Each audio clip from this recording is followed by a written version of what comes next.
Hi guys. Um, so I've not really done one of these for a little while. One of my little chats. Um, and to be fair, it's been a little while since I've done one of these, and kind of talked to a few people recently, and there's a couple of things that come up which are a lot of people say. Obviously, we're in here, Bulgaria, living the dream. And I got to be honest, sometimes the dream is a bit of a nightmare. Something's going to be extremely difficult to do over here. The language thing is definitely an issue. We do get by on it, don't get me wrong, but it does mean that sometimes when you try to get a bit more detailed with things, and the language doesn't quite work out. And I will come back to that with an example in a minute. One of the other things that's happened recently is that a friend of mine just come back from his happy place. Now that's the problem with me this year. I haven't actually been to my happy place as much as, or anywhere near as much as I was going to, or intended to, or should have. We've got a lot of stuff needs doing on the house, and that's my mentality is it needs to be done. So I'm not taking the days off, or haven't been taking the days off to go and explore the nature. We're now coming into it'll be October, middle of September already, and obviously the majority of the nature stuff that I like has gone.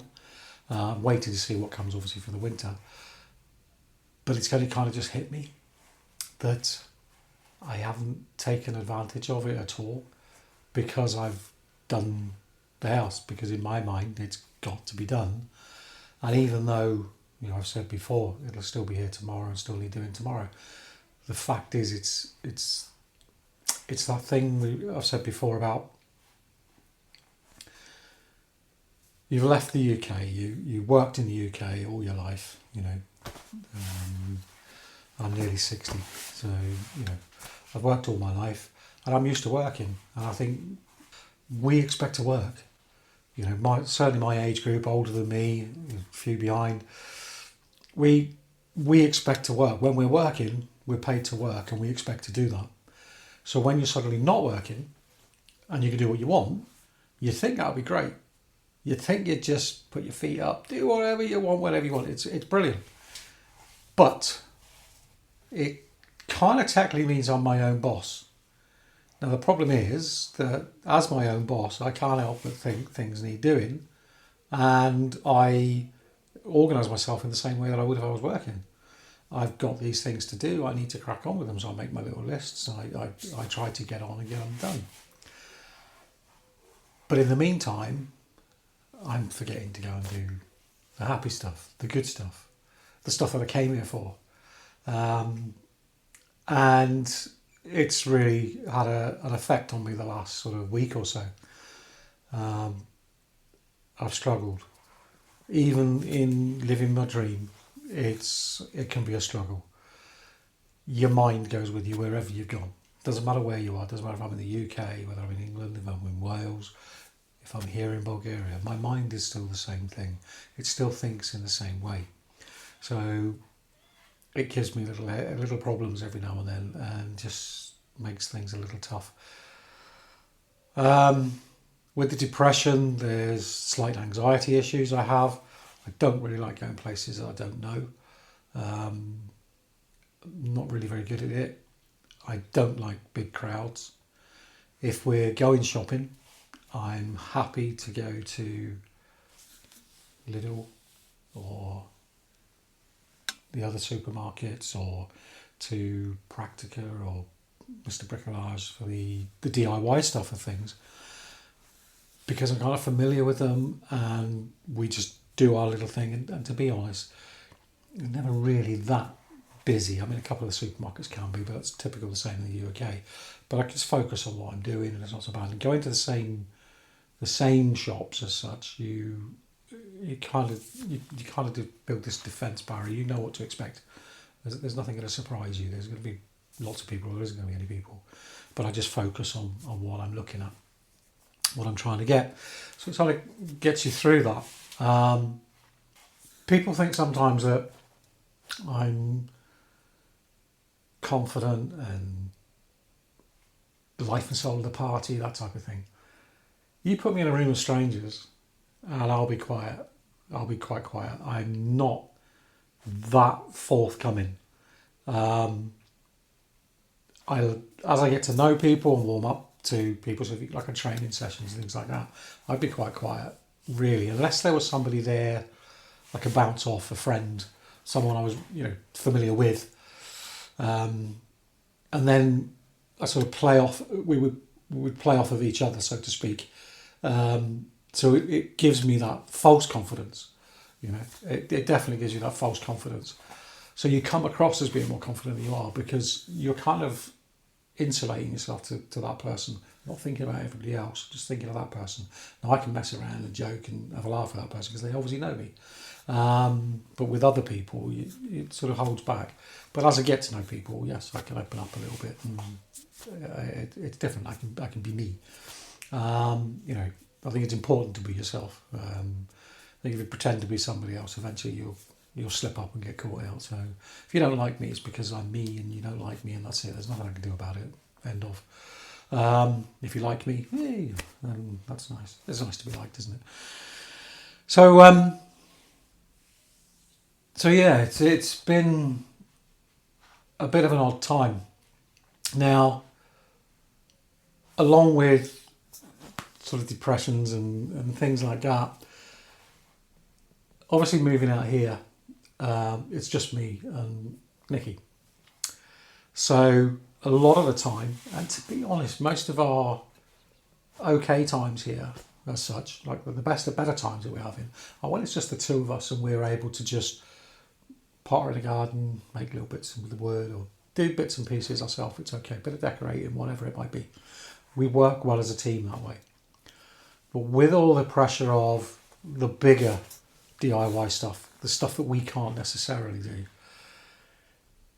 it brings about a situation where we don't always get on, which we're not really used to. I mean, I know that sounds sickening for some, but we have a relationship where we don't, generally speaking, argue. Now, in years gone by, that's not really been an issue. We don't need to argue. We get our point across by saying, well, I don't like that, or whatever. It's fine. It's simple. You get annoyed.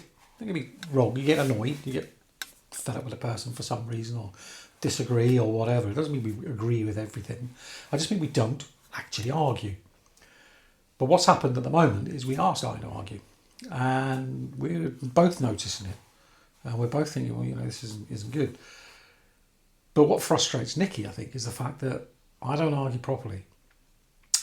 And we were talking about this, and I can't. Weird as it sounds, I don't like arguing.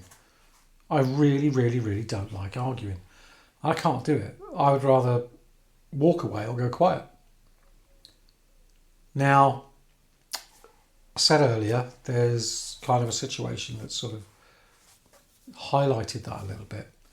It's well to do with the language. So we just had a big job done. Now, we got quotes months ago, and this guy's was lower than everybody else's, and we got references from people that we knew who said, yeah, he's really, really good, whatever. So we've been waiting and put off the other guys, and we could have done it ages ago, and waited for this guy. So he's turned up, he's started the job, and then he's told us that the price actually is going to be a lot more because there's something else that he's doing. Now that's on us as much as it is him. He's priced it. That's what we want done. We expected it to be everything, and it wasn't. Now he prices it and says, okay, so if that didn't need doing, there wouldn't be the extra cost. So why tell us it? Which I kind of get, but very frustrating when you've suddenly almost doubled your bill. And I could have got someone to do it a couple of months ago. It's it's frustrating. So anyway, Nikki got really annoyed about it and really upset about it. And she said something to me, just as not in a nasty way or anything like that. She said, why do you get angry? Why, you know, I said, I don't like confrontation. So she said, but you've always been a manager. Confrontation surely is part of it. And I thought about it for a while and I thought, well, it's not, you know. I don't like arguing. I don't like confrontation at all. And what happens with me, and the same has happened with this particular issue, is instead of getting angry, worked up, I'm annoyed. Don't get me wrong, I'm annoyed. You know, I don't like surprises. I like to know what it is. You know, if this is going to be the price, if you turn around to me afterwards and say, well, actually, we didn't need to do this, it's going to cost a bit less, or we've saved some money doing this, brilliant. But I'd rather know the higher amount, and then that way it's no surprise there, is there? I get it, but anyway, that's happened. So my mind goes into management mode, which is how I would manage, is how do I solve it? There's no point getting angry, annoyed, peed off, whatever. It's got to be solved. Somehow we've got to solve this situation.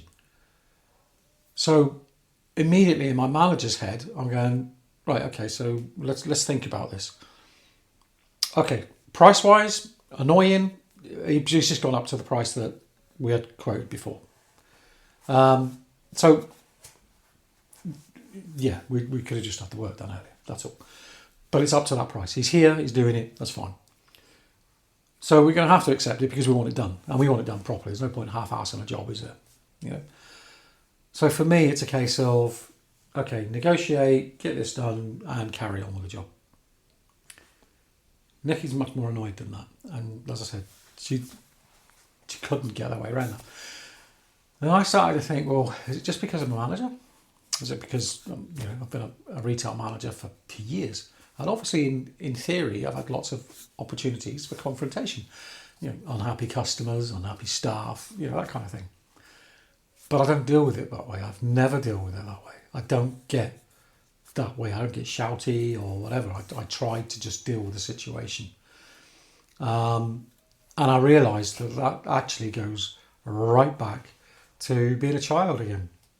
So much of your childhood affects you as you get older. And I think with this situation, what it is quite simple. I wasn't allowed to argue as a child. And I'm sure I'm not the only one. But we were brought up not to answer back, not to argue. It didn't matter what the situation was. It didn't matter if we were completely innocent or whatever it was we were being accused of or told off for. You didn't answer back. You just took the punishment, so to speak. And that was it. I can remember, obviously it still annoys me now. I can remember being in infant school. So I was probably about 10, all right? And it was lunchtime, and we were all sat having our lunch in the dinner hall. And I can remember one of the teachers came in and said, quiet, everybody quiet. Now she happened to be stood right next to me. So the guy next to me carried on talking. The teacher turned round and slapped me right across the face, which obviously no way you get away with that nowadays, and told me to shut up. I didn't say a word. I hadn't said a word, but I just got a slap on the face in front of everybody for nothing. Now, when I went home, I told my mum, and my mum spoke to my dad when he came about it, and we went to the school. Now, I thought, obviously naively, that they were going to have a word and defend me and tell the teacher that this was out of order. That's not what happened. What actually happened is we went to the headmaster, spoke to the headmaster, then we got the teacher in, and I had to apologise to the teacher. I have no idea to this day why I'm apologising, but I had to do it. No arguments, no nothing. Take the blame, just get on with it. And that ended up being a bit of a theme through my childhood. I often took the blame at home for stuff that I hadn't done because it was causing an argument. And to be honest, just tell me off. I get told off for nothing anyway. What difference does it make? I'm not going to argue. I'm just going to go out. I'm just going to be quiet, go off, see my mates again. So I was very rarely at home as a child. Very rarely. I was always around my mates. But yeah, I think you don't realise how much of an effect this has, you know. And today I can't debate things properly. Nikki can sit there and talk to somebody who doesn't agree with her opinion for hours, getting their opinion on what it is. You know, Brexit would have been a good one. Nikki would talk about Brexit, talking about Labour versus Tories or whatever it might be at the time. Nikki will listen to other people's opinion and take it on board, even if it won't change her mind from hers. But she will take it on board. She will respect your opinion and your right to have that opinion. I'm not quite so good at it because we'll start a conversation like that, and I just don't understand. You know, because even though you can tell me why you think you're thinking what you're saying, I still can't understand why. Once I've told you what's wrong with what you're thinking, why you wouldn't change to my way of thinking. I know it's wrong. But it means that I'm not very good at it. And of course I can't argue. So I just end up walking off or just forget it. You know, just get annoyed. And that's it, end of. Nikki could debate with my son for hours. I'd come along for 5 minutes, it was enough for me. That's the way it is. So yeah, I just thought I'd come along and say, you know, it's a weird thing. I envy people that can argue properly without even thinking about it. And don't dwell on it afterwards. If ever I get in that situation where I end up having to have any kind of dispute with anybody, I will analyse that for days, weeks, months afterwards. You know, what could I have done differently? Why did it happen like that? Why, you know, I ate that. I ate it. I really, really ate it. So yeah, I'm not going to argue with you. Don't agree with me? Fine, whatever. So yeah, I'm going to end on that. Hope everyone's good. Remember your happy place. I've got to get back to mine. I definitely got to get back to mine. Remember to talk to people. And as I said, I am here to talk, guys. You know, recent events on the news and things like that. Everybody needs somebody to talk to. Just talk. Message me. We'll talk. It's fine. You know, don't suffer alone. Whatever you do, really do not suffer alone. It's just no need. You know, somebody will listen to you. Somebody will talk to you, and hopefully you can share that problem, get that out of the way, and be okay. All right. Let's help each other. Let's be nice. Let's be kind. You know, if you can't be kind, what's the point? Treat other people the way you want to be treated, and just be nice. If everybody went out and did something nice every day, God, wouldn't it be a nice place to be? Yeah. So wherever you are, whatever you're doing, as Nikki would say, stay safe and keep smiling, guys. Thanks for listening. Cheers. Bye.